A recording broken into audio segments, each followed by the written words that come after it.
Hello, and welcome to the Lore of Braunhaven. Today, I am going to, by request, take a look, a more in-depth look, rather, at the optional rules found in the Castle Keeper's Guide for secondary skills. So, the first question that quite often comes up is exactly what are secondary skills? And to put this briefly, and really it's no more complicated than this, secondary skills are skills that a character would have gained before they became an adventurer. These are usually skills that could be considered something that they would have picked up at like an apprentice level for whatever career they were going to go into before they decided to pack up their belongings into a backpack and the shirt on their back to go out into the wilderness and raid that dungeon that they heard rumors of, hoping to strike it rich with whatever wealth could be gained there. These are, again, optional rules. They are found in the Castle Keeper's Guide in the secondary, or excuse me, in the skill packages chapter. And in the Castle Keeper's Guide Reforged Edition, I believe this is the 10th printing. It is chapter 18, skill packages. It may differ depending on which edition or which printing you have. But if you find the skill packages chapter, it should be explained there. So why would your group or your table want to use secondary skills? Well, the first answer to that is that they are an excellent way to basically beef up the party. Let's say that instead of having the typical 4 to 6 players at a group, you may only have a table of 3, or maybe you only have a table of 2. Maybe it's just you and one other person. So, along with the multitude of ways that you can implement multi-classing in Castles and Crusades, you can also put in secondary skills. And basically, this essentially lets the party cover more ground and more skills than they would if they didn't have the optimal size of party. For me, the optimal size is 5 or 6 players. Um, Although I regularly run games that are 9 to 12 players. There have been a few times where we only had 3 or 4 players, and so the secondary skills will come into play more frequently with fewer members in the party because you're having to spread that out. An example of this is, let's say that you have a party of 3 characters and nobody decided to roll up a cleric.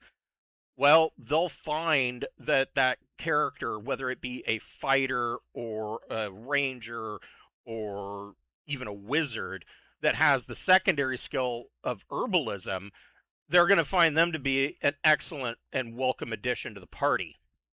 And usually, if you're going directly from the Castle Keeper's Guide, each character is only generally allowed 1 secondary skill.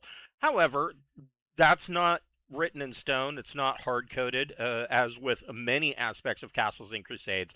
It really depends on how the Castle Keeper wants to run the game.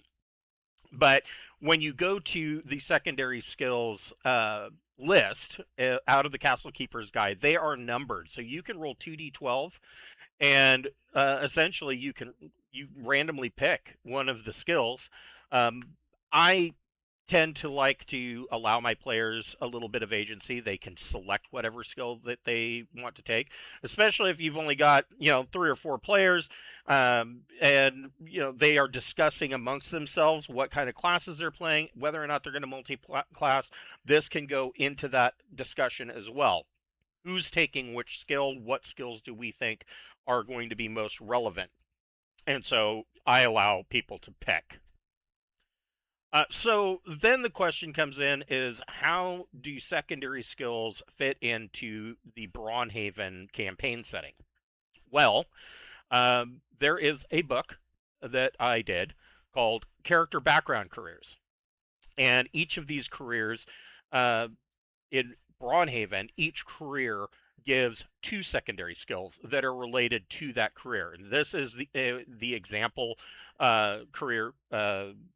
There are guidelines for creating your own careers. There are also a bunch of new secondary skills in character background careers. In case the list of 24 skills isn't enough, and which is what I ran into. It wasn't if you're doing 2 secondary skills per career to really round out that apprentice level career. There wasn't enough, so I added a few.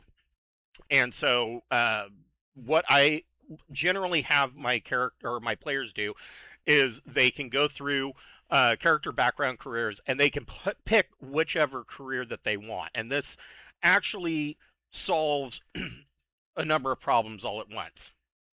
There are, of course, the 2 secondary skills that they gain for taking that career, but it also gives them a firm idea in their head of exactly who and what their character was doing before they became an adventurer. Whatever was going on at level 0 uh, before they hit level 1 as a fighter or a wizard or a cleric or whatever.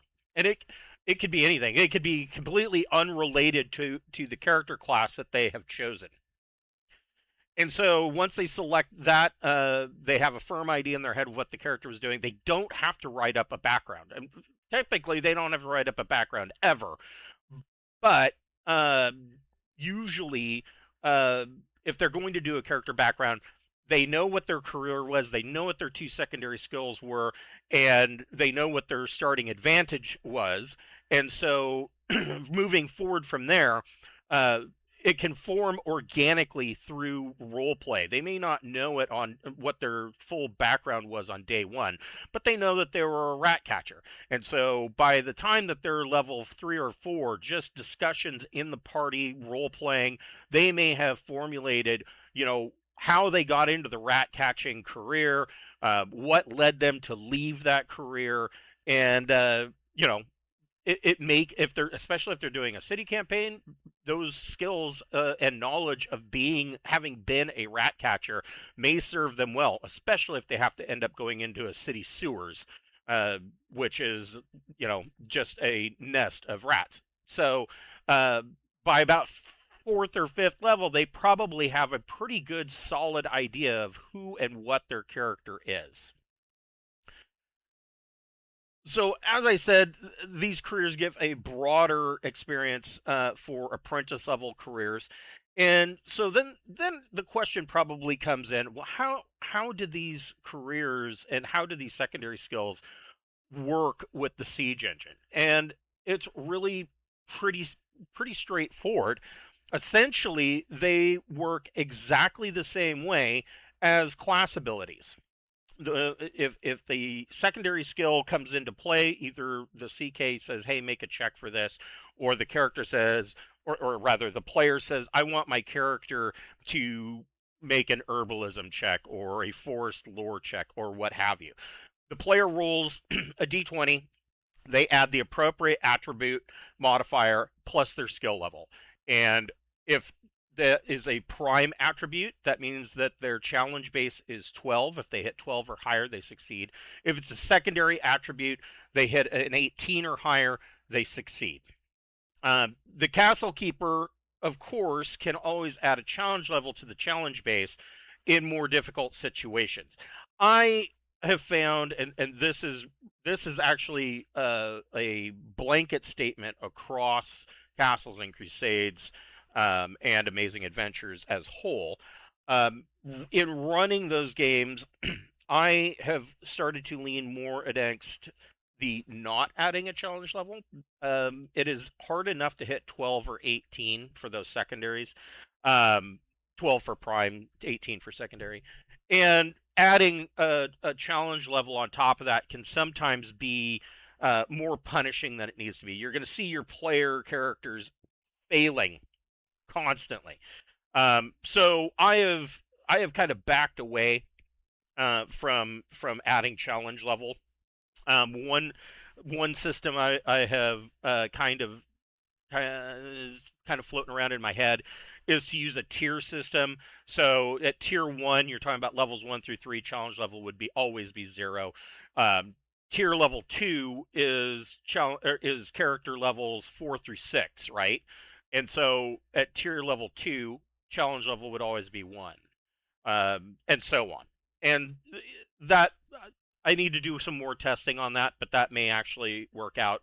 But removing challenge level entirely, especially from saving throws, resolves the problem that many have complained that Castles and Crusades and Amazing Adventures, the characters don't actually get better as they level up, because you're always going to be, if you're level 20 and you're adding your level to your saving throw, that would mean you got better, except that you're going to be if you're against an equal level monster and you're saving against one of their abilities, they are also adding 20 to the challenge level, and so it balances out and you've never gotten any better. So I am in the process of looking at different ways of tweaking that.